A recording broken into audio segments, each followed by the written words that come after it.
کے کچھ احکام بھی الگ ہیں. مثال کے طور پر کتاب قرآن مجید کی آیات جو ہیں وہ آپ اس کو نماز میں تلاوت کر سکتے ہیں. احادیث آپ نماز میں نہیں تلاوت کر سکتے.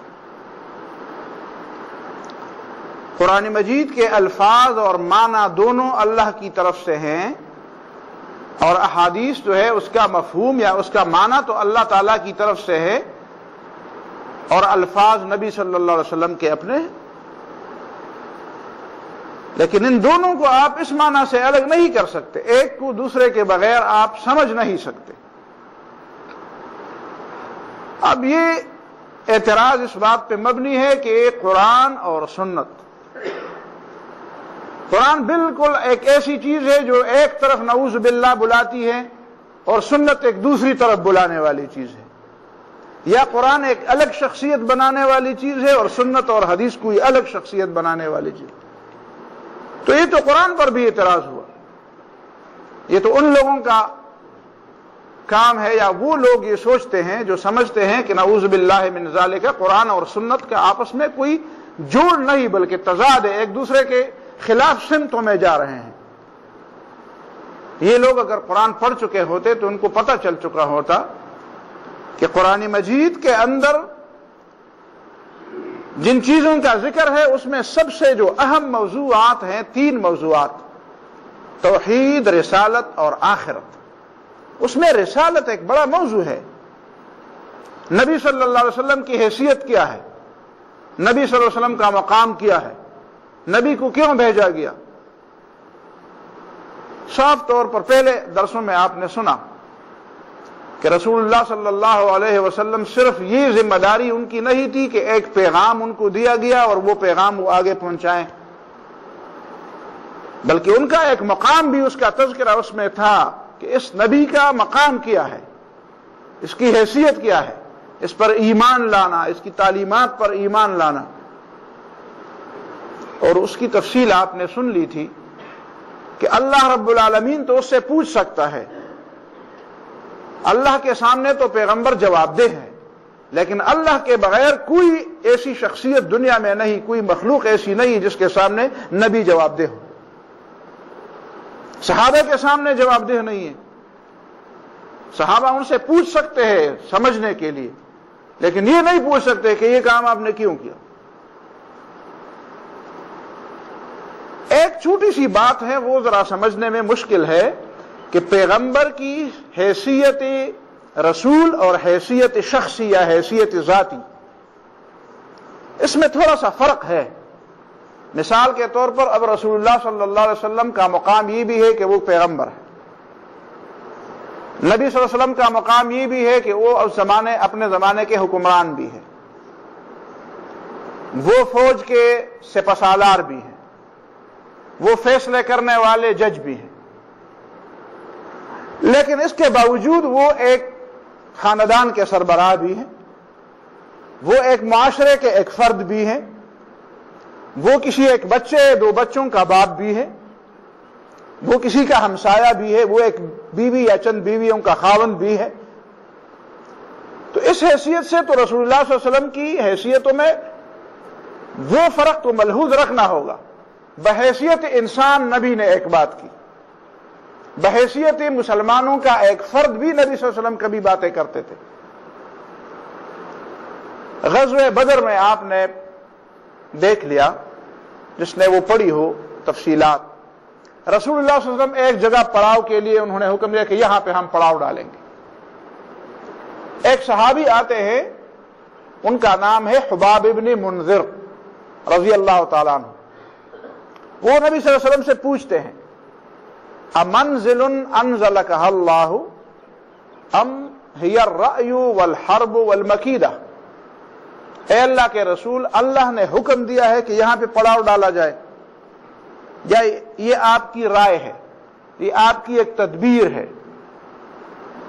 دشمن کے تدبیروں کے مقابلے میں یہ آپ کی ایک تدبیر ہے؟ تو رسول اللہ صلی اللہ علیہ وسلم نے فرمایا نہیں، یہ تو الحرب والرأی، یہ تو جنگی تدبیر ہے میرے ذہن میں. تو آگے سے اس نے کہا کہ اے اللہ کے رسول، اس کے بجائے وہ فلان جگہ زیادہ مناسب ہے پڑاؤ ڈالنے کے لیے. تو رسول اللہ صلی اللہ علیہ وسلم نے فوراً کہا چلے ادھر چلتے ہیں. اسی طرح حضرت بریرہ رضی اللہ تعالیٰ عنہ ایک خاتون ہے، وہ کنیز تھی، لونڈی تھی. اب اس کو آزادی مل گئی، اور مغیث نامی ایک صحابی ہے، وہ اس کے عقد نکاح میں تھی. اب رسول اللہ صلی اللہ علیہ وسلم نے اس کو اجازت دے دی کہ مغیث چونکہ غلام ہے، وہ غلام ہے اور تو بھی کنیز تھی، لونڈی تھی، تو درمیان دونوں کا نکاح ہو گیا تھا اور چل رہا تھا. اب عورت جب آزاد ہو گئی تو اس کو اختیار ہے کہ وہ کسی غلام کے عقد میں رہنا چاہتی ہے کہ نہیں رہنا چاہتی، یہ اس کو اختیار ہے. تو رسول اللہ صلی اللہ علیہ وسلم نے بریرہ سے کہا، فرمایا کہ آپ کو اختیار ہے، آپ اس نکاح میں رہنا چاہتی ہے تو رہے، نہیں رہنا چاہتی تو نہ رہے. تو جب حضرت بریرہ رضی اللہ تعالیٰ عنہ کو پتہ چلا کہ مجھے آزادی مل گئی اور اس آزادی میں یہ بھی شامل ہے کہ میں اس نکاح کو برقرار رکھنا چاہتی بھی ہوں اور نہ چاہتی بھی ہوں، تو اس نے تو آزادی لے لی. نبی صلی اللہ علیہ وسلم نے مجھے آزادی دی جائے، تو نبی صلی اللہ علیہ وسلم نے آزادی دے دی. اب حضرت مغیث رضی اللہ تعالیٰ عنہ ان کو بڑا چاہتے تھے اور بڑا روتے تھے، اور ایک کو منت سماجت کر کے کہتے کہ بریرہ کو راضی کر دیا جائے مجھے واپس نکاح کرنے کے لیے. آخرکار اس نے، حضرت مغیث نے نبی صلی اللہ علیہ وسلم سے درخواست کی کہ اے اللہ کے رسول آپ میرے ساتھ تشریف لے جائیں بریرہ کے پاس جرگہ میں، جس طرح ہمارے ہاں جرگہ ہوتا ہے. تو قبائل میں تو جرگے ہوتے ہیں، قبائل چاہے پختونوں کے ہوں، چاہے عربوں کے ہوں، چاہے دوسرے لوگوں کو ہوں. تو نبی نے فرمایا ٹھیک ہے، میں چاہتا ہوں. اب نبی صلی اللہ علیہ وسلم جب ان کے ہاں گئے اور ان کو سفارش کی کہ مغیث چاہتا ہے کہ تمہارے ساتھ دوبارہ اس کا نکاح ہو جائے، اگر آپ راضی ہیں تو. آگے سے حضرت بریرہ رضی اللہ تعالیٰ عنہ پوچھتی ہیں اے اللہ کے رسول، یہ اللہ کا اور رسول کا حکم ہے، آپ کا اور اللہ تعالیٰ کا حکم ہے کہ میں دوبارہ نکاح کر لوں اس کے ساتھ، کہ یہ آپ کی سفارش ہے. تو نبی صلی اللہ علیہ وسلم نے فرمایا کہ نہیں، حکم نہیں، حکم تو وہی تھا جو آپ کو آزادی مل گئی، یہ سفارش ہے، میں سفارش میں آیا ہوں. تو حضرت بریرہ نے کہا میں نہیں مانتی اس سفارش میں نہیں، میرا دل نہیں مانتا. اب رسول اللہ صلی اللہ علیہ وسلم نے ان کو یہ نہیں کہا کہ چلو میں بحیثیت انسان کے، بحیثیت ایک بزرگ کے، بحیثیت ایک شخص کے بھی میرا کوئی مقام تو ہے، اس کو آپ کو ماننا چاہیے. نہیں، آزادی دے دی. یہ جو ہم کہتے ہیں نا اسلام میں جو آزادی کی بات ہے، اس کی گرد کو بھی یہ دنیا کے آزاد لوگ نہیں سمجھتے، نہیں پہنچ سکتے. اسلام نے جو آزاد، لیکن یہ آزادی ایک مادر پدر آزادی ہے کہ جانوروں کی طرح جہاں پہ منہ ماری جائے تو ماری جائے. ایک وہ آزادی ہے جس کو صحیح معنوں میں لوگ سمجھتے ہیں کہ آزادی کیا چیز ہوتی ہے. اب نبی صلی اللہ علیہ وسلم نے کبھی اس کا شکوہ نہیں کیا، اور حضرت بریرہ بھی سمجھ رہی کہ میرے ایمان میں کوئی خلل نہیں پڑا. لیکن اس بات کو تو سمجھنے کی ضرورت ہے. باقی تو نبی صلی اللہ علیہ وسلم کا جو مقام ہے قرآن کے اندر، اب یہ تو دو چار چیزیں ہیں وہ معلوم ہے. اب آپ کسی حدیث کے بارے میں، نبی صلی اللہ علیہ وسلم کی کسی سنت کے بارے میں یہ نہیں کہہ سکتے کہ یہ چیز نبی صلی اللہ علیہ وسلم نے ایک ذاتی حیثیت سے کی ہوگی. جو ذاتی کی حیثیت سے کی تھی وہ کھلی طور پر واضح ہے. اسی طرح تو نبی صلی اللہ علیہ وسلم کی کچھ چیزیں ایسی بھی تھی جو اللہ نے اس کی باز پرس کی تھی، پوچھا تھا کہ یہ کیوں ایسا ہوا. تو آپ ہر حدیث کے بارے میں یا ہر سنت کے بارے میں یہ کہیں گے کہ شاید اس کے بارے میں بھی باز پرس ہوئی ہوگی.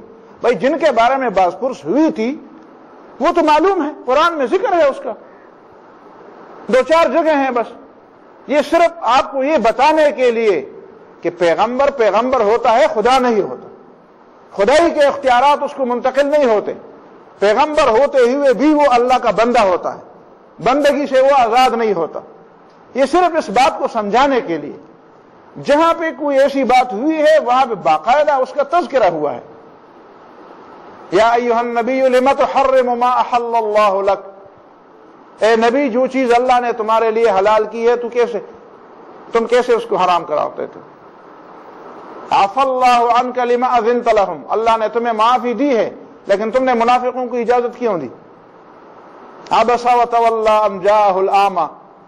تو یہ دو چار مثالیں ہیں صرف. تو قرآن مجید میں ان دو چار چیزوں کو چھوڑ کر جس کا تذکرہ کھل کر ہو گیا ہے، باقی تو رسول اللہ صلی اللہ علیہ وسلم کی ایک حیثیت ہے، اور وہ حیثیت آپ پوری آیات، بار بار میں نے یہ تذکرہ کیا کہ ان پوری آیات کو آپ جمع کر کے دیکھ لیں کہ پیغمبر کا مقام کیا ہے۔ قرآن نے صاف فرمایا وَإِن تُطِيعُوهُ تَهْتَدُوا، پیغمبر کی اطاعت کرو گے تو ہدایت پاؤ گے، باقی راستہ کوئی نہیں ہے ہدایت کا۔ نبی صلی اللہ علیہ وسلم کا تذکرہ باقاعدہ الگ تذکرہ، ابھی جو آپ نے آیات سنی كَتَبَ اللَّهُ لَأَغْلِبَنَّ أَنَا وَرُسُلِي، اللہ نے فیصلہ کیا ہے کہ میں اور میرے پیغمبر غالب آئیں گے۔ اور يحل لهم الطيبات ويحرم عليهم الخبائث، پیغمبر کا کام یہی ہے، يحل لهم الطيبات، کہ جو حلال اور طیب چیزیں ہیں وہ لوگوں کے لیے حلال قرار دے، ويحرم عليهم الخبائث، اور جو گندی چیزیں ہیں وہ ان کے لیے حرام قرار دے۔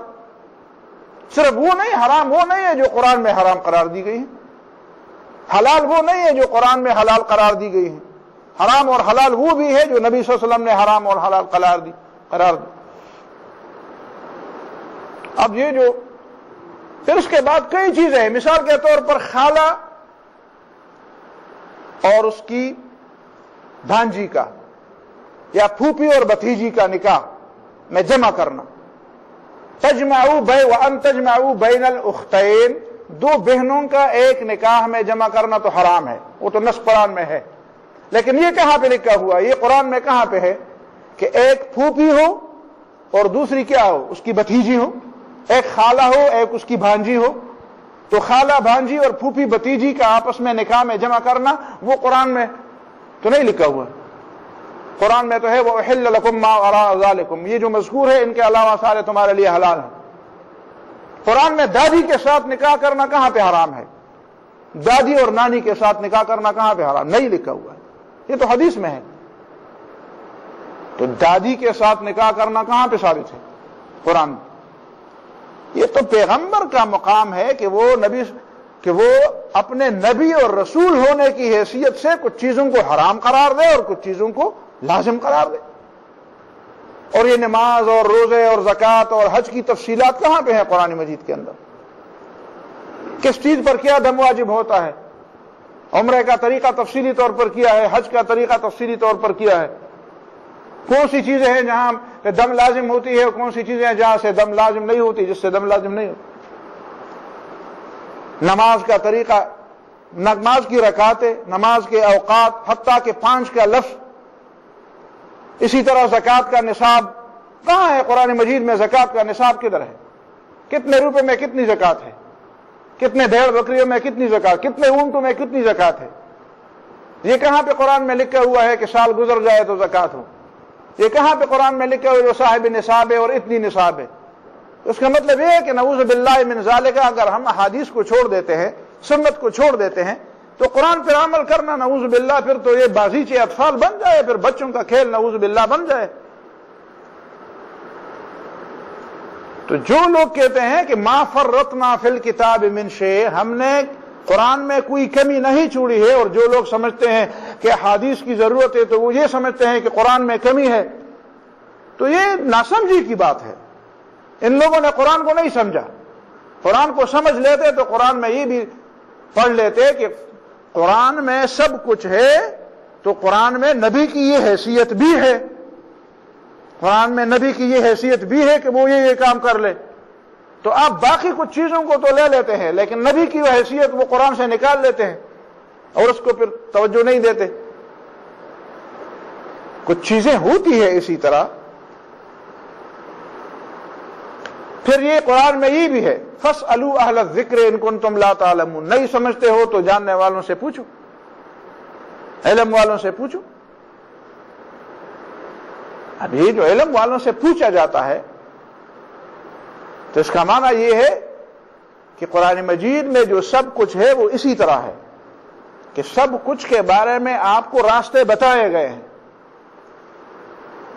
راستے بتائے گئے کہ کس طریقے سے کس مسئلے کو حل کرنا ہے، کون سا مسئلہ کس طریقے سے حل ہوگا، کن چیزوں میں آپ کو پابند کیا گیا ہے اور کن چیزوں میں آپ کو آزاد چھوڑا گیا ہے۔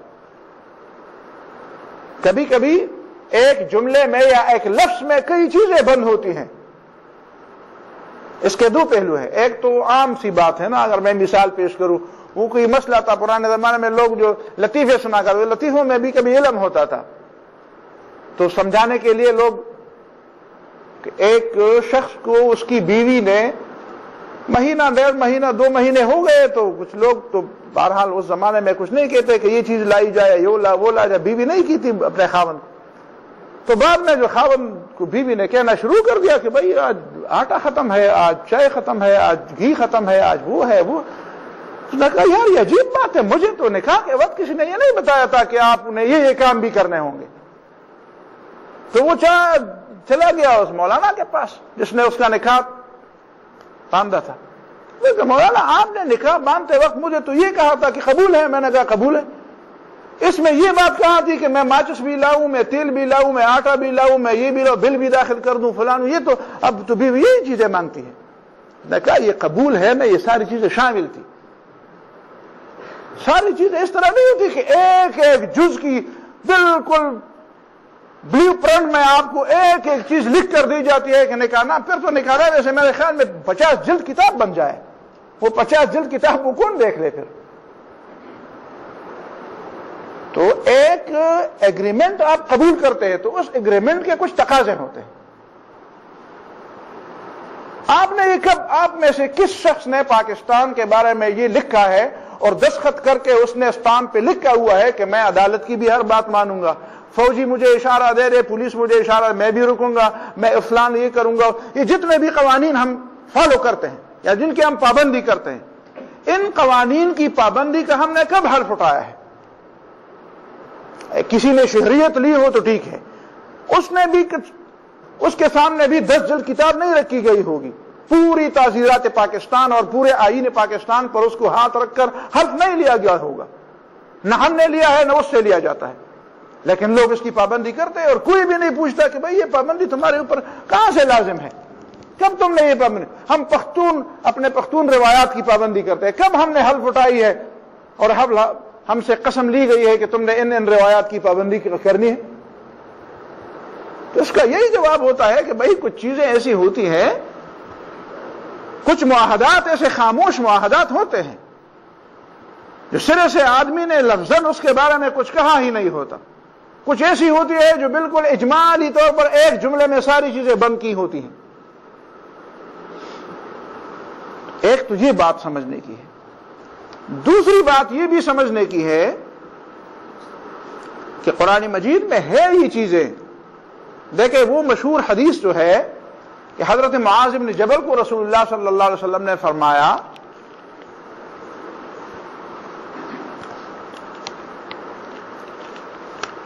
کہ فَإِن لَمْ تَجِدْ،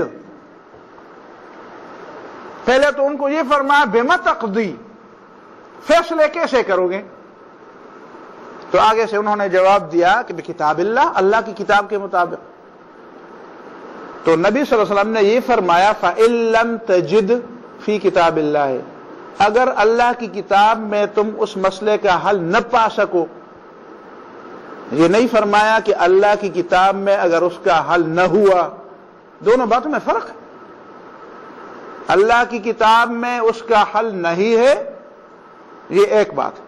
اللہ کی کتاب میں وہ اس مسئلے کا حل میں نے نہیں پایا. میں نے نہیں پایا. کئی چیزیں ہیں آپ نے نہیں پائی. یہاں پہ اس حال میں مثال کے طور پہ ایک سوئی پڑی ہو اور آپ میں سے کسی نے بھی نہ دیکھی، وہ سوئی پڑی ہے آپ نے نہیں پائی. تو یہ دونوں باتیں الگ ہیں. حتیٰ کہ وہاں پہ سنت کے بارے میں بھی ہے فَإِن لَمْ تَجِدْ، اگر سنت رسول میں بھی تو نہ پا سکا.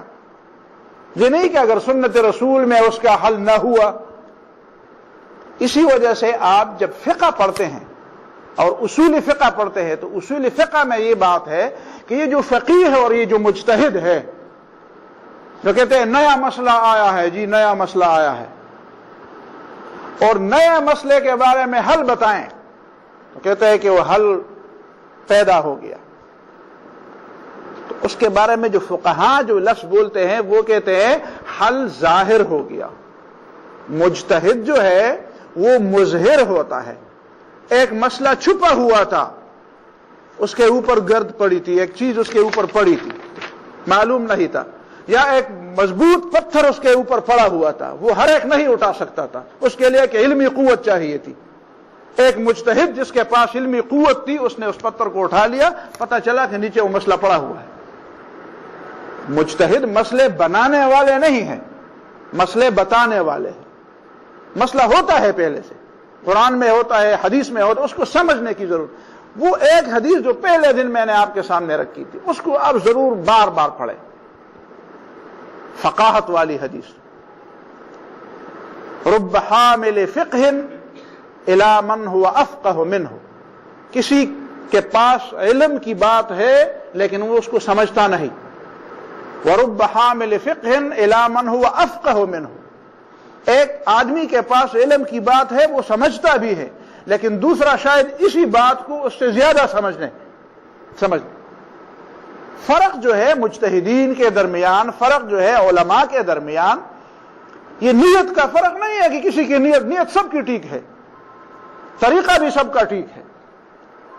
فرق جو ہے وہ سمجھ کی ہے، کون زیادہ سمجھتا ہے، کون کم سمجھتا ہے، اور یہ زیادہ اور کم سمجھ کا فرق قیامت تک رہے گا، بس اتنی بات ہے۔ باقی باتیں چھوٹی چھوٹی یہ اس کے بعد ہیں، اصل بات یہ ہے۔ اسی وجہ سے امام شافعی رحمہ اللہ جو مشہور محدث بھی ہے، فقیہ بھی ہے، اور عربی ادب کا زبردست عالم ہے، عربی ادب کا زبردست عالم ہے، وہ قریشی ہے، مکے کا باشندہ ہے۔ تو امام شافعی رحمہ اللہ نے ایک جملہ کہا ہے، امام سیوطی رحمہ اللہ نے اس جملے کو نقل کیا ہے۔ اصل میں یہ جملہ امام شافعی رحمہ اللہ نے جو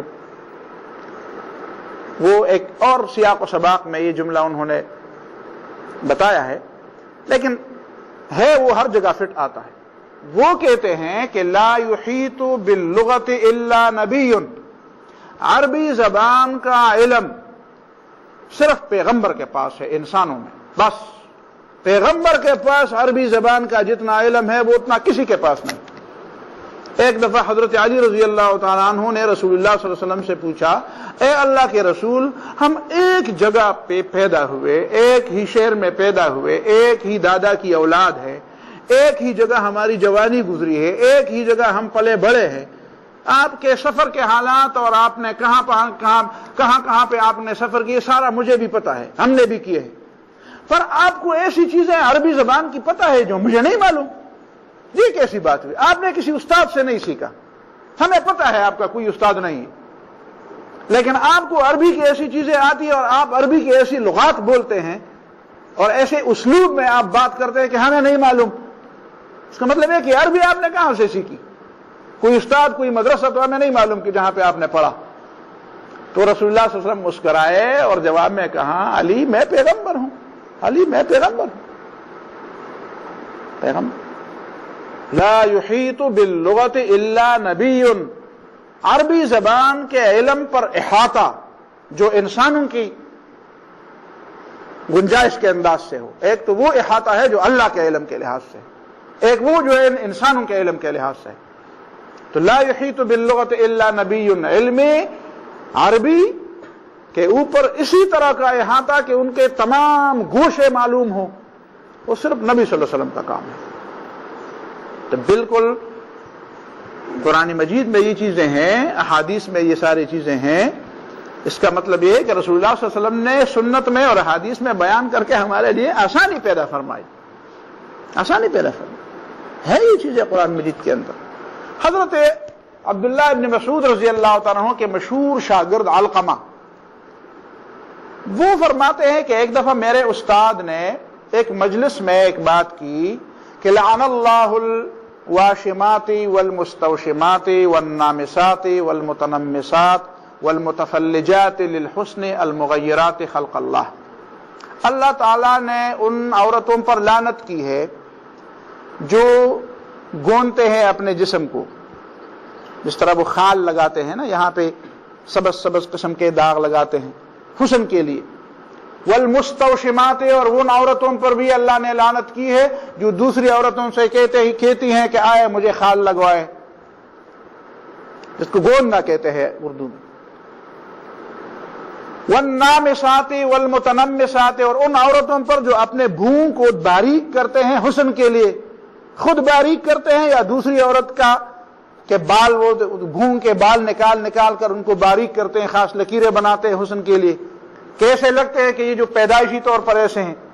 والمتفلجات، اور جس طرح دانتوں میں فاصلے پیدا کرتے ہیں۔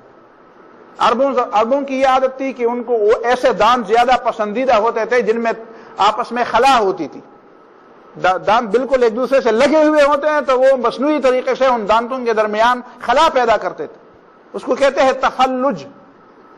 تو اللہ تعالیٰ نے ان پر لعنت فرمائی۔ تو وہاں پہ ایک عورت تھی اور اس کا نام میں نے کہیں نوٹ کیا ہے،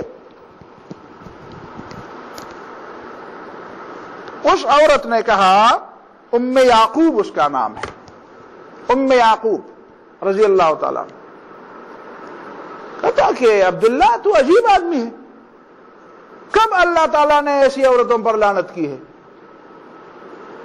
اللہ تعالیٰ نے لعنت کی ہوتی تو اللہ کی کتاب میں یہ بات ہوتی۔ تو عبداللہ ابن مسعود رضی اللہ تعالیٰ عنہ فرماتے ہیں کہ لو قرأتیہ لوجدتیہ، اگر تو نے اللہ کی کتاب پڑھی ہوتی تو تجھے وہ پتہ چلتا، وہاں پہ تم دیکھتی کہ وہاں پہ لعنت ہے اللہ تعالیٰ کی طرف سے۔ تو ام یعقوب نے کہا، اے عبداللہ عجیب بات کرتے ہو، میں نے تو الحمد سے لے کر والناس تک یہ پوری کتاب پڑھی ہے اور میں پڑھ رہی ہوں، مجھے تو ایک جگہ بھی یہ لفظ نظر نہیں آیا کہ اللہ تعالیٰ نے ایسی عورتوں پر لعنت کی، تم کیسی باتیں کرتے ہو؟ تو عبداللہ ابن مسعود سمجھ گئے کہ یہ بیچاری نہیں سمجھتی۔ عبداللہ ابن مسعود نے فرمایا، کیا تم نے اللہ کی کتاب میں یہ نہیں پڑھا کہ وما آتاکم الرسول فخذوہ وما نہاکم عنہ فانتہوا، جو چیز تمہیں اللہ کے رسول دے رہے ہیں اس کو لے لو اور جس سے منع کرنا ہے اس سے منع ہو جاؤ۔ نے کہا ہاں یہ تو پڑھ لیے۔ تو کہتے ہیں رسول اللہ صلی اللہ علیہ وسلم نے لعنت کی ہے نا۔ تو رسول اللہ کی یہ بات کہاں سے ثابت ہے؟ ما آتاکم الرسول سے ثابت ہے کہ رسول دے رہے تو لے لو اور رسول اس سے منع کرے تو منع ہو جاؤ۔ تو یہ رسول کی بات کہاں کی بات چلے گی؟ رسول کو یہ حق کس نے دیا؟ اللہ نے دے دیا۔ رسول کی اس بات کو سند کس نے عطا کی؟ رسول صلی اللہ علیہ وسلم کی اس بات کو قوت اور سند دلیل کس نے بنا دیا؟ اللہ کی کتاب نے دلیل بنا دی۔ وہ سمجھ گئی کہ ہاں ٹھیک ہے، میں سمجھ۔ تو یہ جو پہلا اعتراض ہے یہ ویسے ہوائی قسم کا اعتراض، جس کو نہیں معلوم کہ قرآن میں رسول اللہ صلی اللہ علیہ وسلم کی حیثیت کیا بیان ہوئی ہے۔ اسی طرح ایک اور اعتراض بھی کہا سامنے رکھا جاتا ہے اور بہت زور شور سے، کہ چلو ہم مان لیتے ہیں کہ احادیث ہیں رسول اللہ صلی اللہ علیہ وسلم کی، لیکن احادیث کی حفاظت کی بات تو اللہ نے نہیں کی ہے، سنت کی حفاظت کی بات تو اللہ تعالیٰ نے نہیں کی۔ اللہ تعالیٰ نے تو قرآن کے بارے میں کہا ہے کہ انا نحن نزلنا الذکر وانا لہ لحافظون، ہم نے اس قرآن کو نازل کیا ہے اور ہم اس کی حفاظت کرنے والے ہیں۔ تو قرآن کو ہم اس لیے مانتے ہیں اور قرآن مجید پر ہم اس لیے اعتماد کرتے ہیں کہ اس کی حفاظت کا ذمہ تو اللہ تعالیٰ نے لیا ہے، لیکن یہ کہاں پہ قرآن میں لکھا ہوا ہے کہ حدیث کی حفاظت کا ذمہ بھی اللہ تعالیٰ نے لیا ہوا ہے؟ اس میں تو حدیث کی حفاظت کی بات نہیں ہے، قرآن کی حفاظت کی بات تو ہے۔ تو ایک تو آپ کو پہلے والا جواب یاد ہو تو آپ خود اس کا جواب دے سکتے ہیں۔ ہر شخص جو ہے کہ قرآن مجید کس چیز کا نام ہے، اگر آپ مجھے بتائیں کہ آپ اس کو یہ کہہ دیں کہ آپ بتائیں کہ یہ نماز کی بات، اس کی حفاظت اللہ تعالیٰ نے لی ہے کہ نہیں لی ہے؟ قرآن میں جو اقیم الصلاۃ کا ذکر ہے اس کی حفاظت اللہ تعالیٰ نے لی ہے؟ آپ کہتے ہیں ہاں لی، وہ یہی جواب دے گا۔ تو آپ کہیں گے کہ اگر اس کی حفاظت کا ذمہ لیا ہے تو اس کی رکعات کہاں پہ محفوظ ہیں؟ قرآن مجید میں رکعات کی تعداد کہاں پہ ذکر ہے؟ تو حفاظت کا ذمہ پھر کیسے ہوا؟ روزے کی حفاظت کا ذمہ، زکوٰۃ کی حفاظت کا ذمہ، حج کی حفاظت کا ذمہ، سود کی حرمت کی آیات جو ہے اس کی حفاظت کا ذمہ، یہ سارا ذمہ اللہ تعالیٰ نے لیا ہے۔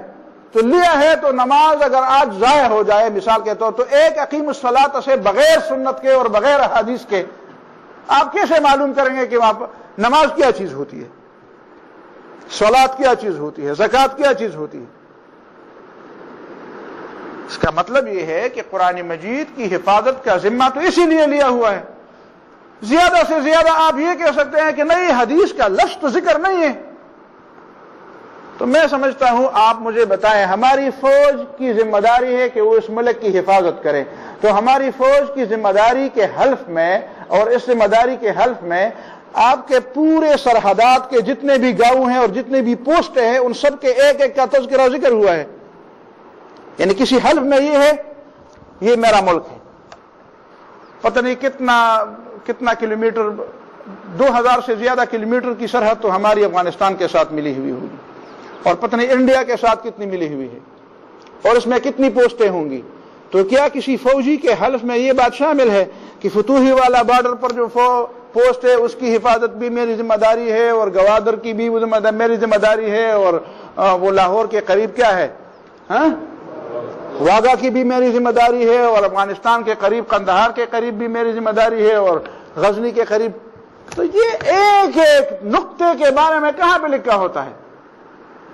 اس ملک کی حفاظت, اس ملک کی سرحدات کی, بس سرحدات لوگوں کو پتا ہے کہ سرحدات کون سی, اس کی ذمہ داری ہے میری. ایک ایک جز کے بارے میں بتایا جائے تو قرآن مجید, میں تو سمجھتا ہوں کہ احادیث تو احادیث ہے اور سنت ہے. فقہ کی جو جتنی چیزیں علماء نے لکھی ہے وہ بھی آج تک 1000 سال پہلے, 1200 سال پہلے, بلکہ 1400 جو صحابہ کرام نے جو مسائل مستنبط کیے تھے وہ بھی محفوظ ہیں. یہ کون سی بات ہوئی کہ وہ چیزیں محفوظ نہیں ہیں؟ تو قرآن مجید کی حفاظت, ایک آیت اور بھی آپ نوٹ کر لیں, صرف ایک آیت ہے قرآن مجید کے اندر کہ جس سے ثابت ہوتا ہے کہ قرآن محفوظ ہے. یہ قرآن مجید میں جو سورہ التوبہ میں ہے اور یہ جو سورہ الصف میں ہے, یریدون لیطفئوا نور اللہ بافواہہم ویأبی اللہ الا ان یتم نورہ ولو کرہ الکافرون. یریدون لیطفئوا نور اللہ, یہ لوگ چاہتے ہیں کہ اللہ کی روشنی کو بجھا دیں. تو اللہ کی روشنی کے بارے میں یہ لکھا ہوا ہے کہ صرف قرآن ہے. لقد جاءکم من اللہ کتاب ونور مبین. پیغمبر کی تعلیمات کو بھی نور کہا گیا ہے, پیغمبر کی تعلیمات بھی نور ہے, روشنی ہے. تو نور کی, اس روشنی کی حفاظت, اور اس روشنی کا ترجمہ صرف قرآن سے کرنا یہ تو قرآن کے بھی خلاف ہے. روشنی تو پیغمبر کو بھی کہا گیا ہے. تو صرف ایک آیت تو نہیں ہے کہ انا نحن نزلنا الذکر وانا لہ لحافظون, وہی دوسری آیت بھی ہے. کسی چیز کی حفاظت کی ذمہ داری کا معنی یہ ہوتا ہے کہ اس کو تمام پہلوؤں سے محفوظ رکھا جائے. تو قرآن مجید کو تمام پہلوؤں سے محفوظ رکھنے میں ایک بات, اب یہ جو عربی زبان محفوظ ہے یہ کیسے محفوظ ہے؟ اسی لیے تو محفوظ ہے نا. باقی جتنی زبانوں میں پرانی کتابیں, وہ عبرانی زبان تو دنیا سے چلی گئی تھی, اب انہوں نے تھوڑی تھوڑی زندہ کرنی شروع کر دی, ورنہ وہ تو 1000 سال سے زیادہ ہو گیا تھا کہ وہ تو دنیا سے غائب ہو گئی تھی. لیکن عربی زبان کبھی دنیا سے غائب نہیں ہوئی. تو کسی چیز کی حفاظت کی بات کرنے سے اس کے تمام پہلو مراد ہوتے ہیں, اور ان پہلو میں یہ بات بھی شامل ہے کہ جو اس کی تشریحات ہوں, جو اس کی وضاحتیں ہوں, جو اس کا معنی متعین کرنے والی چیزیں ہوں, وہ ساری اس میں شامل ہیں. انا نحن نزلنا الذکر وانا لہ لحافظون میں. پھر ایک سادہ سی بات یہ بھی ہے کہ سنت رسول صلی اللہ علیہ وسلم چونکہ عملی چیزیں ہیں, لیکن نبی صلی اللہ علیہ وسلم کی سنت اور حدیث, آپ کو بتایا گیا تھا کہ حدیث قولی چیزیں ہیں, قول کو کہتے ہیں زیادہ, اگرچہ حدیث قولی بھی ہے, فعلی بھی ہے, تقریری بھی ہے. تقریر کا مطلب یہ ہے کہ نبی صلی اللہ علیہ وسلم کے سامنے کسی نے بات کی اور نبی صلی اللہ علیہ وسلم نے کچھ کہا نہیں, تو نبی صلی اللہ علیہ وسلم جب خاموش ہو جاتے ہیں تو اس کا مطلب یہ ہے کہ نبی صلی اللہ علیہ وسلم اس چیز کو جائز سمجھتے ہیں. پیغمبر غلط بات پر خاموش, ہم اور آپ خاموش ہو سکتے ہیں مصلحت کی وجہ سے, کسی لالچ کی وجہ سے, کسی ڈر کی وجہ سے, کسی ناسمجھی کی وجہ سے, لیکن پیغمبر کبھی کسی غلط بات پر خاموش نہیں ہو سکتے. نبی صلی اللہ علیہ وسلم تو مکہ معظم میں بھی خاموش نہیں رہے. جب لوگ طواف کرتے تھے اور لبیک اللہم لبیک الا شریکا لک تملکہ وما ملکہ, تو نبی صلی اللہ علیہ وسلم فرمایا قط ایسا نہ کہو, نہ ایسا نہ کہو, یہ غلط بات ہے. روک نہیں سکتے تھے، لیکن زبان سے تو باقاعدہ کہا کرتے تھے کہ ایسا نہ کہو، یہ غلط بات ہے، درست بات نہیں۔ لوگ پھر کہیں گے کہ اچھا پیغمبر کے سامنے ایسی بات ہو رہی تھی اور پیغمبر نے کچھ نہیں کہا، اس کا مطلب ہے کہ یہ کام جائز ہے۔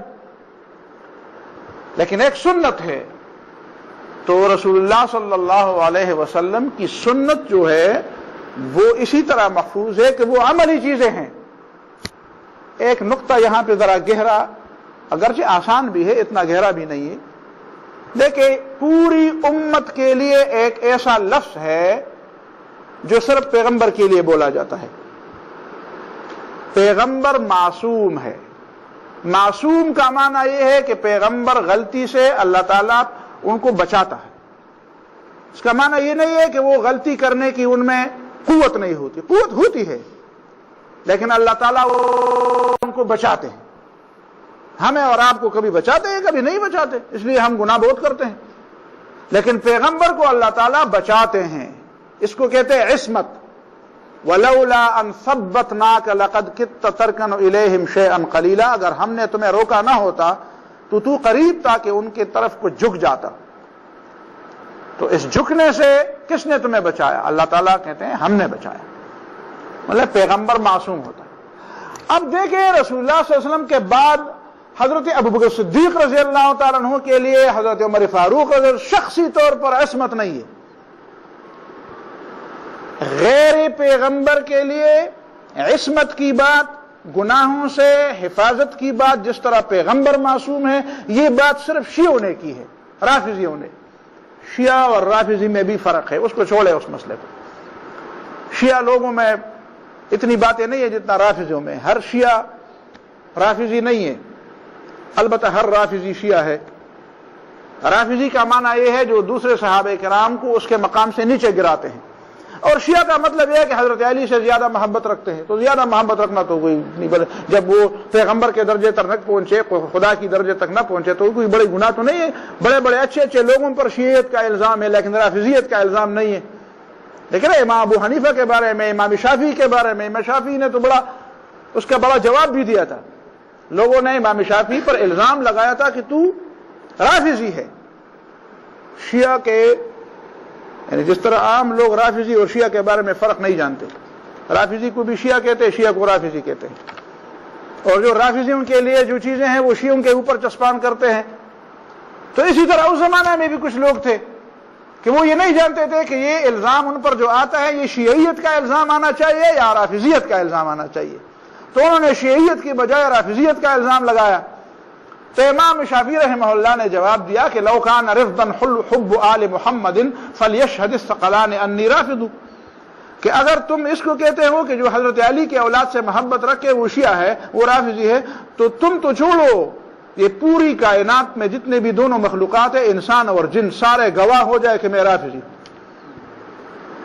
تم رافضی اس کو کہتے ہو؟ وہ کسی فارسی شاعر نے کہا تھا نا کہ کار شیطان میں کو ندنا مشولی گر ولی نستلان، کچھ لوگ اپنے آپ کو ولی اللہ کہتے ہیں، تو وہ کہتے ہیں، فارسی شاعر کہتے ہیں کہ کام تو شیطان کا کرتا ہے اور نام ولی اللہ رکھا ہوا ہے، اگر ولی اللہ ایسی ہے تو ولی اللہ پر لعنت ہو۔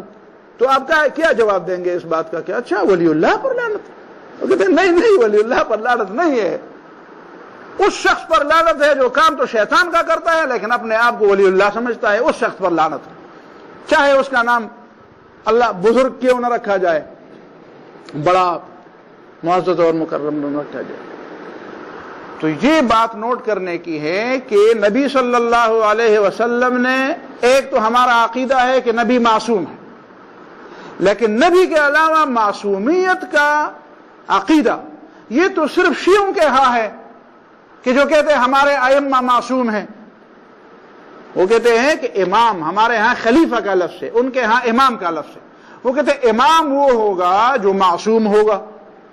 دو باتیں ان کی اور ہمارے درمیان فرق ہے، اہل سنت اور اہل تشیع کے درمیان، رافضیوں کے درمیان۔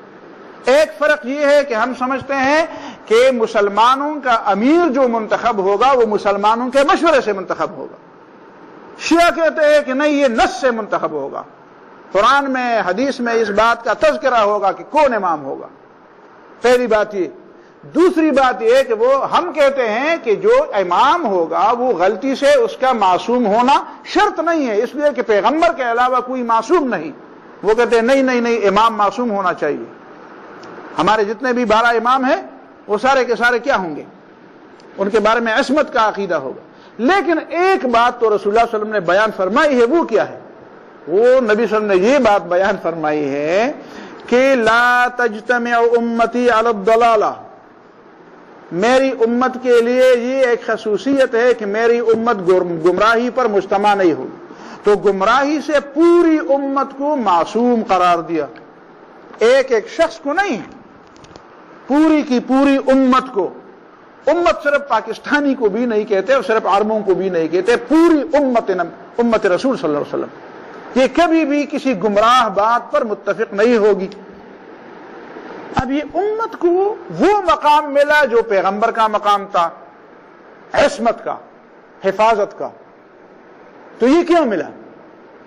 یہ اس لیے ملا کہ ایک پیغمبر اکیلے جو کچھ کرتے تھے، جس کے لیے اللہ تعالیٰ کی طرف سے اس بات کی ضرورت ظاہر کی گئی اور اس ضرورت کے مطابق اللہ تعالیٰ نے حکم بھی بھیجا کہ اس پیغمبر کو غلطی سے محفوظ رکھا تاکہ آئندہ کے لیے لوگوں کے لیے ایک مثال ہو۔ اسی وجہ سے اللہ رب العالمین نے اسی کی خاطر جب پیغمبر کو وفات دی گئی اور پیغمبر کا کام امت کے حوالے کیا گیا تو پوری کی پوری امت کو گمراہی پر متفق ہونے سے اللہ تعالیٰ نے بچا لیا۔ اس لیے کہ اگر پوری امت گمراہ ہو جائے تو آئندہ لوگوں کے لیے نمونہ کیا ہو، آئندہ لوگوں کے لیے نیکی کا راستہ کیسے معلوم ہو؟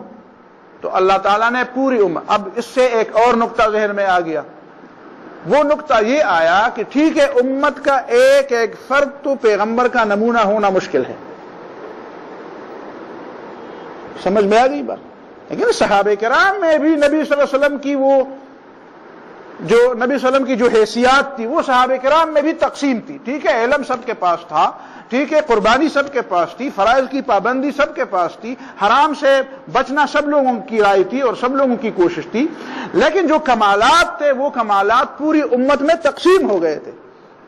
اب نبی صلی اللہ علیہ وسلم جیسے علم والے وہ حضرت خالد نہیں رہے، وہ کون رہے؟ ابو ہریرہ، معاذ بن جبل، عبداللہ بن عمر، عبداللہ بن مسعود، حضرت عائشہ رضی اللہ تعالیٰ عنہ، یہ لوگ علم میں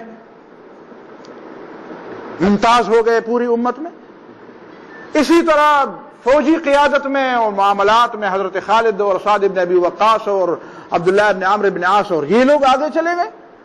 نبی صلی اللہ علیہ وسلم ایک کامیاب سپاسالار بھی تھے تو کامیاب سپاسالار وہ ہو گئے، تقسیم ہو گئی بات۔ نبی صلی اللہ علیہ وسلم ایک کامیاب حکمران تھے تو کامیاب حکمرانی میں ابو بکر اور عمر اور عثمان اور علی آ گئے رضی اللہ تعالیٰ عنہم اجمعین۔ تو ان 2-3 مثالوں سے میں نے، اسی طرح رسول اللہ صلی اللہ علیہ وسلم زیادہ شب خیز تھے تو ضروری نہیں کہ ہر آدمی ایسے ہی ہوئے، شب خیزی میں، عبادت گزاری میں، نماز زیادہ پڑھنے میں، روزے، یہ چیزیں تقسیم ہو گئی امت کے اندر، تقسیم ہو گئی امت کے اندر۔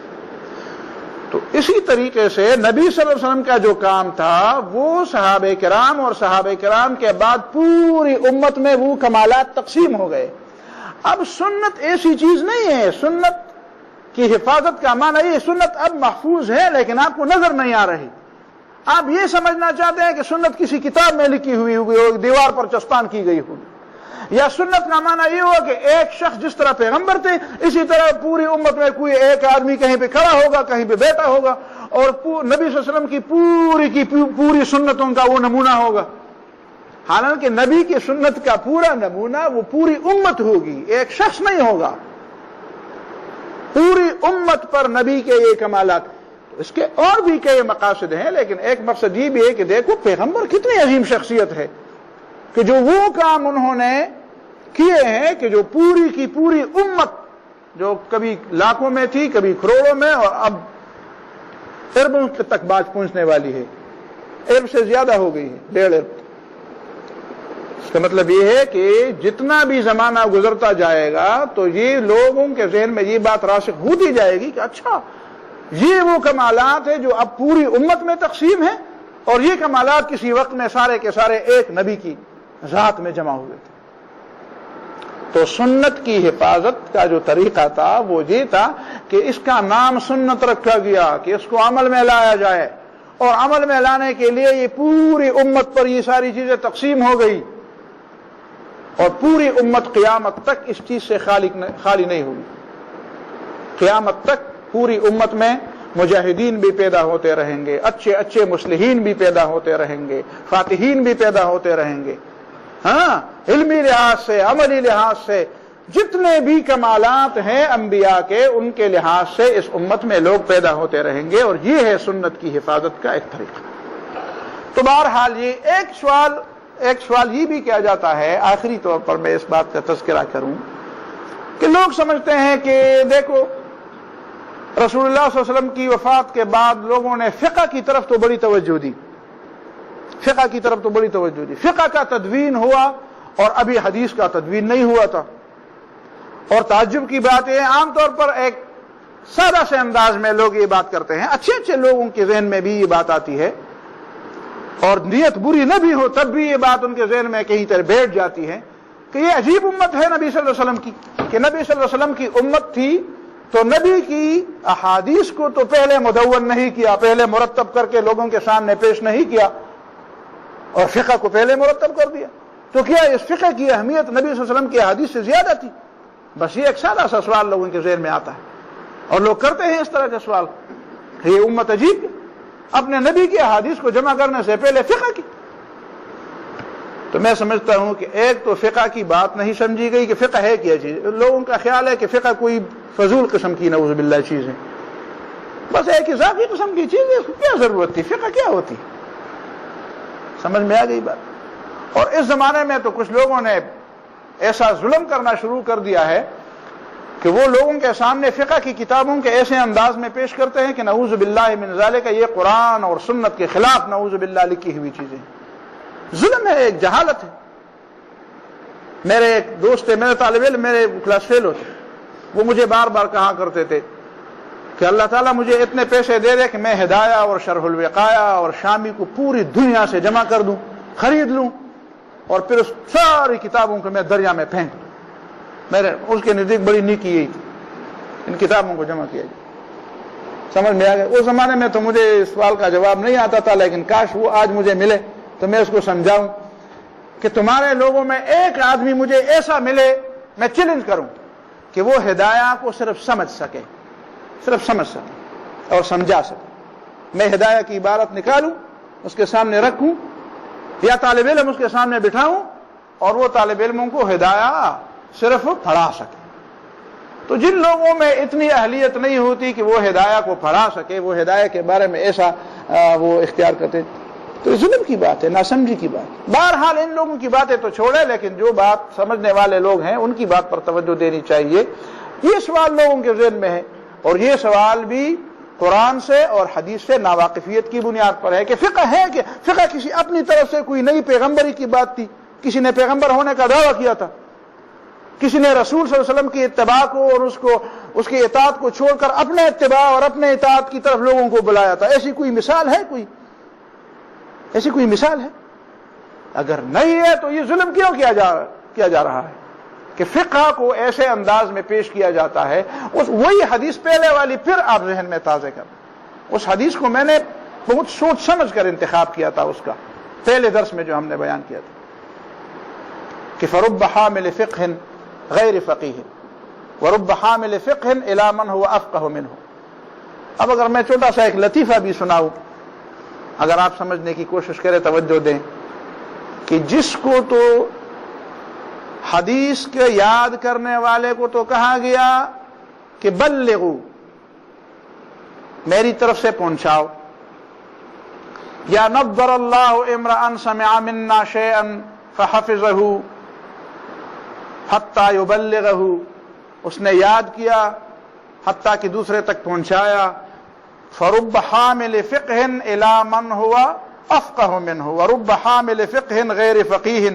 کبھی ایسا ہوتا ہے کہ آدمی کے پاس فقہ کی کوئی بات ہوتی ہے لیکن وہ اس کو اتنا نہیں سمجھتا جتنا آگے سمجھتا ہے،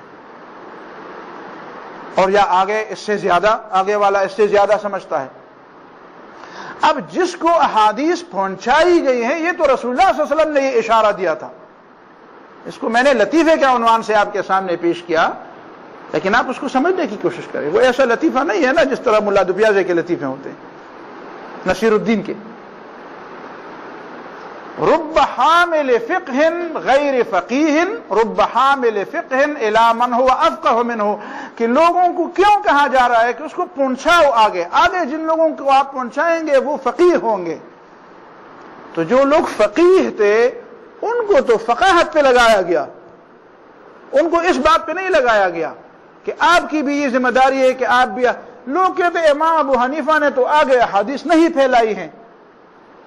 تو میں سمجھتا ہوں کہ اس حدیث کی روح سے تو امام ابو حنیفہ کی یہ ذمہ داری تھی کہ وہ احادیث اور آیات سے معانی نکال کر لوگوں کے مسائل حل کرے. سمجھ میں آ گئی بات؟ اس حدیث کو اگر سمجھنے کی کوشش کی جائے تو جو لوگ احادیث میں فقاہت کا درجہ رکھتے ہیں ان کی ذمہ داری نبی صلی اللہ علیہ وسلم نے یہ لگائی کہ شاید ایک دوسرے سے زیادہ فقیہ ہو تو وہ کیا کرے. اس وجہ سے آپ اس تک وہ حدیث پہنچائے کہ وہ اس میں سے فقہ کے احکام نکال لے، فقہ کے مسائل مستنبط کر دے. تو یہ تو ان لوگوں کی ذمہ داری بیان کی گئی، اور آپ کہتے ہیں کہ نہیں یہ ذمہ داری ہو یا نہ ہو لیکن احادیث کے الفاظ آگے پہنچانے چاہیے. تو احادیث کے الفاظ پہنچانے والے بھی ہیں اور احادیث سے معنی سمجھنے والے اور مسائل مستنبط کرنے والے بھی ہیں. قرآن مجید میں جو بات آئی ہے علم حاصل کیا جائے تو وہاں پہ کیا ہے؟ فلولا نفر من كل فرقة منهم طائفة ليتفقهوا في الدين. کیوں ایسا نہیں ہوتا کہ ہر بڑے قبیلے سے اور ہر بڑے خاندان سے کچھ لوگ طائفۃ، کچھ گروہ، کچھ لوگ ایسے نکلے لیتفقهوا فی الدین، تاکہ وہ دین میں گہری بصیرت پیدا کر دیں، تاکہ وہ دین میں گہری بصیرت پیدا کر دیں. تو قرآن بھی یہی کہتا ہے، احادیث بھی یہی کہتی ہیں کہ آپ کو آیات پہنچ جائیں تو آپ دونوں کام آپ کے لیے کرنے کے ہیں. آیات آگے پہنچانا، لَتُبَيِّنُنَّهُ لِلنَّاسِ، ان کو بیان کرنا، ان کی وضاحت کرنا، ان کی تشریح کرنا. اور یہ بھی تمہاری ذمہ داری ہے کہ تم پھر افتاد طبع کی بنیاد پر کچھ لوگوں کی توجہ زیادہ اسی بات کی طرف ہوگی کہ وہ حدیث زیادہ جمع کر کے امت تک پہنچائے، اور کچھ لوگوں کی اپنی افتاد طبع اور مزاج کے لحاظ سے یہ تو امت کی تقسیم ہے. اور نبی صلی اللہ علیہ وسلم نے دونوں طرف، پہلے میں نے مثالیں پیش کی تھی کہ نبی صلی اللہ علیہ وسلم نے ان لوگوں کو بھی ان کی بھی داد دی تھی، ان کو بھی داد دی تھی جنہوں نے الفاظ کو فالو کیا تھا، اور ان لوگوں کو بھی داد دی تھی جنہوں نے معنی کو فالو کیا تھا. تو امت میں یہ دونوں قسم کے لوگ ہوں گے. اور ایک بات میں آپ کو ترمذی کے حوالے سے کہہ دوں کہ احادیث کا معنی، اب میں ایک مثال دوں آپ کو. حضرت ام عطیہ رضی اللہ تعالیٰ عنہ ایک خاتون ہے، صحابیہ ہے. رسول اللہ صلی اللہ علیہ وسلم کی ایک بیٹی حضرت رقیہ ہے غالباً. جب وہ وفات پا گئی تو نبی صلی اللہ علیہ وسلم نے خواتین کو غسل کے بارے میں ہدایات دی. تو ان ہدایات میں یہ بات تھی کہ اغسلنہا ثلاثا او خمسا. نبی صلی اللہ علیہ وسلم نے فرمایا، ام عطیہ رضی اللہ تعالیٰ عنہ فرماتی ہے کہ نبی صلی اللہ علیہ وسلم نے ہمیں ہدایات دی کہ غسل 3 مرتبہ یا 5 مرتبہ دیا جائے، 3 مرتبہ یا 5 مرتبہ دیا جائے. اور اس کے بعد پھر اغسلنہا بسدر، بیری کے پتوں سے اس کو غسل دیا جائے. اس میں سے صابن کا کام کرتی ہے، وہ صابن ہر جگہ پہ دستیاب ہے یا نہیں ہے تو آسان چیز ہے یہ. اچھا، اب یہ حدیث جب سامنے آ گئی تو ائمہ حضرات میں اختلاف پیدا ہو گیا کہ میت کو غسل کتنی مرتبہ دیا جائے. اب آپ کہیں گے کہ بھئی حدیث میں صاف بات ہے 3 مرتبہ دیا جائے، 5 مرتبہ دیا جائے، اور کیا ہے. لیکن آپ کو پتا ہے ترمذی اٹھائے باب غسل المیت پہلی جلد میں، تو امام ترمذی فرماتے ہیں کہ علماء میں اس کے بارے میں اختلاف ہے. امام مالک رحمہ اللہ فرماتے ہیں، امام مالک رحمہ اللہ فرماتے ہیں کہ 3 اور 5 مستحب تو ہیں، بہتر تو ہیں، اس لیے کہ حدیث میں 3 اور 5 کا لفظ آیا ہے، لیکن یہ کوئی شرط نہیں ہے. یہ شرط نہیں ہے کہ آپ میت کو 3 مرتبہ یا 5 مرتبہ غسل دے رہے. آپ 4 مرتبہ بھی غسل دے سکتے ہیں، 6 مرتبہ بھی غسل دے سکتے ہیں، لیکن بہتر بات یہ ہے کہ آپ 3 مرتبہ یا 5 مرتبہ غسل دیں۔ اب یہ بات بظاہر آپ کو ایسی نظر آئے کہ اچھا رسول اللہ صلی اللہ علیہ وسلم 3 اور 5 کی بات کرتے ہیں، اور امام مالک جو ہے وہ کہتے ہیں 3 اور 5 کوئی ضروری نہیں ہے، بس بہتر تو ہے لیکن کوئی ضروری نہیں ہے۔ اب چونکہ امام شافعی رحمہ اللہ تو امام مالک رحمہ اللہ کے شاگرد ہیں، امام مالک سے پڑھا ہے انہوں نے باقاعدہ، امام شافعی رحمہ اللہ باقاعدہ مدینہ منورہ میں امام مالک سے پڑھے ہوئے ہیں۔ تو اب امام شافعی رحمہ اللہ کا قول نقل کرتے ہیں امام ترمذی۔ امام ترمذی بڑے محدث ہیں۔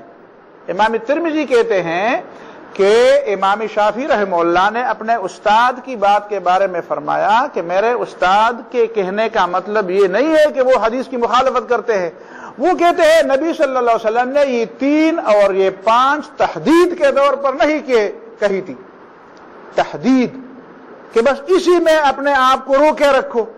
اس بنیاد پر نبی صلی اللہ علیہ وسلم نے 3 یا 5 کا لفظ نہیں بولا تھا کہ مطلب نبی صلی اللہ علیہ وسلم کا یہ تھا کہ 3 یا 5 مرتبہ ضروری ہے، اور یہ 3 اور 5 کی تعداد میں کوئی خاص بات ہے، اس وجہ سے نبی صلی اللہ علیہ وسلم نے یہ بات نہیں کی تھی۔ مطلب نبی صلی اللہ علیہ وسلم کا یہ تھا کہ 3 یا 5 مرتبہ سے صفائی ہو جائے گی، اور 3 اور 5 چونکہ وتر ہے، ایک جفت ہے ایک طاق ہے، تو جفت کے مقابلے میں طاق عدد رسول اللہ صلی اللہ علیہ وسلم کو اور اللہ تعالیٰ کو پسند ہے۔ حدیث میں یہ بات آئی ہے ان اللہ وطر ویحب الوطر، اللہ تعالیٰ طاق ہے، اور یحب الوطر اعداد میں بھی اللہ تعالیٰ کو طاق عدد پسند ہے۔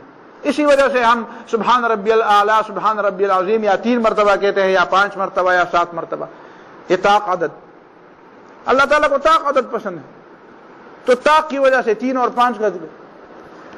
پھر کہتے ہیں کہ یہ بات میں بھی کہتا ہوں، امام شافعی کہتے ہیں میں بھی کہتا ہوں کہ 3 یا 5 مستحب ہے، لیکن میں یہ بھی کہتا ہوں کہ رسول اللہ صلی اللہ علیہ وسلم کا مقصد یہ نہیں ہے کہ خواہ مخواہ ان 3 یا 5 کی تعداد میں کوئی بات ہے، مطلب میت کو صفائی دینی، غسل دینے میں مطلب صفائی۔ اور پھر ایک جملہ کہتے ہیں، وہ جملہ آپ نوٹ کریں، باب غسل المیت ترمذی جلد اول میں، کہ والفقہاء اعلم بمعانی الحدیث، والفقہاء اعلم بمعانی الحدیث، احادیث کو بیان کرنا یا لوگوں تک پہنچانا تو شاید ہر ایک کا کام ہو، بہت سے لوگ ایسے ہوں جو احادیث کو پہنچاتے ہیں، لیکن احادیث کی سمجھ وہ فقہاء کو ہے۔ والفقہاء اعلم بمعانی الحدیث، فقہاء جو ہیں ہم اعلم بمعانی الحدیث، وہ جانتے ہیں کہ حدیث کا مفہوم کیا ہے، وہ جانتے ہیں کہ حدیث کا مطلب کیا ہے۔ لہذا وہ لوگ جو سمجھتے ہیں کہ جو فقہاء علماء ہے انہوں نے حدیث کی زیادہ خدمت نہیں کی ہے، وہ بیچارے نہ فقہ جانتے ہیں اور نہ حدیث کو جانتے ہیں۔ فقہاء نے حدیث کی بھی خدمت کی ہے اور قرآن کی بھی خدمت کی ہے۔ بس اس بات تک یہ سلسلہ انشاءاللہ العزیز یہاں تک آ گیا ہے، اور میرے خیال میں اعتراضات تو بہت ہے، لیکن آپ کو پتہ چلا کہ کس قسم کے اعتراضات ہوتے ہیں، تو ان کی مشت نمونے خروار میں نے آپ کے سامنے باتیں رکھ دی ہیں۔ باقی اگر آپ نے اس موضوع پر مزید تفصیلی مطالعہ کرنا ہو تو 3 کتابیں میں ریکمینڈ کر دوں۔ ایک تو سنت کی آئینی حیثیت ہے مولانا مودودی کی، وہ بڑی تفصیلی ہے۔ ایک ہے حجیت سنہ عبد الغنی عبد الخالق، ایک مصری عالم ہے، انہوں نے اس موضوع پر پی ایچ ڈی کی ڈگری لی ہے، اور یہ ان کی پی ایچ ڈی کی تھیسس ہیں، حجیت سنت عبد الغنی عبد الخالق، ادارہ تحقیقات اسلامی اسلام آباد والوں نے چھاپی ہے۔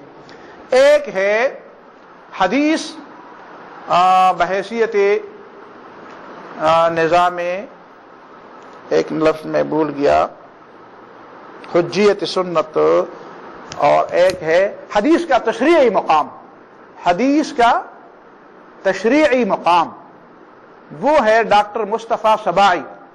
ڈاکٹر مصطفیٰ سباعی یہ بھی مصری ہیں، اور اس کا ترجمہ کیا ہے غالباً کسی نے ترجمہ کیا ہے، وہ میں بھول گیا، عاصم نے تو نہیں، بہرحال ترجمہ کرنے والا کوئی شاید میں بتاؤں آپ کو، مجھے اس وقت اردو میں ترجمہ ہے اس کا، سمجھ میں آ گئی بات۔ تو یہ حدیث کا تشریعی مقام ڈاکٹر مصطفیٰ سباعی کی، اور حجیت سنت عبد الغنی عبد الخالق کی، اور سنت کی آئینی حیثیت مولانا مودودی کی۔ اس کے علاوہ بھی وہی کتابیں ہیں، آپ پڑھ سکتے ہیں، تو تفصیلی چیزیں جو ہے آپ کے سامنے آ جائیں گی۔ اگلے درس میں انشاءاللہ العزیز موقع ملا تو ہم انشاءاللہ پھر وہی حدیث اور احادیث کا مفہوم اور ترجمہ اور اس کی تشریحات شروع کر لیں گے. احادیث میں جو علوم ہوں گے، جو نکات ہوں گے، وہ انشاءاللہ تعالی کبھی ایک حدیث ہوگی، کبھی دو حدیث ہوں گی. کوئی نصاب ہم نے مقرر نہیں کیا ہے پہلے سے. کوشش کریں گے کہ اس ماحول کے اندر جس چیزوں کی زیادہ ضرورت ہے، جو فکر کی صفائی کے لیے اور فکر کی تعمیر کے لیے، بس یہ ایک نقطہ ہمارے ذہن میں ہوگا.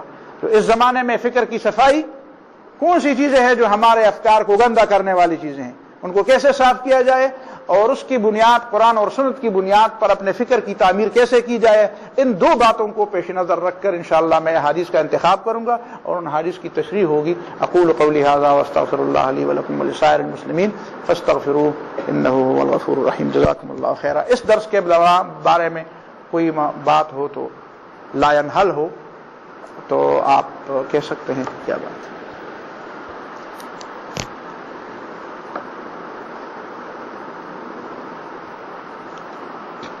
دعا کریں.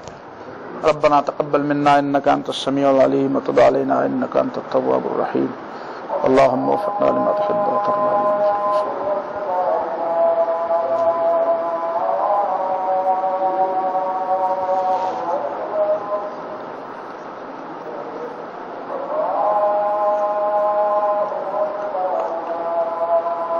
صلی اللہ تعالی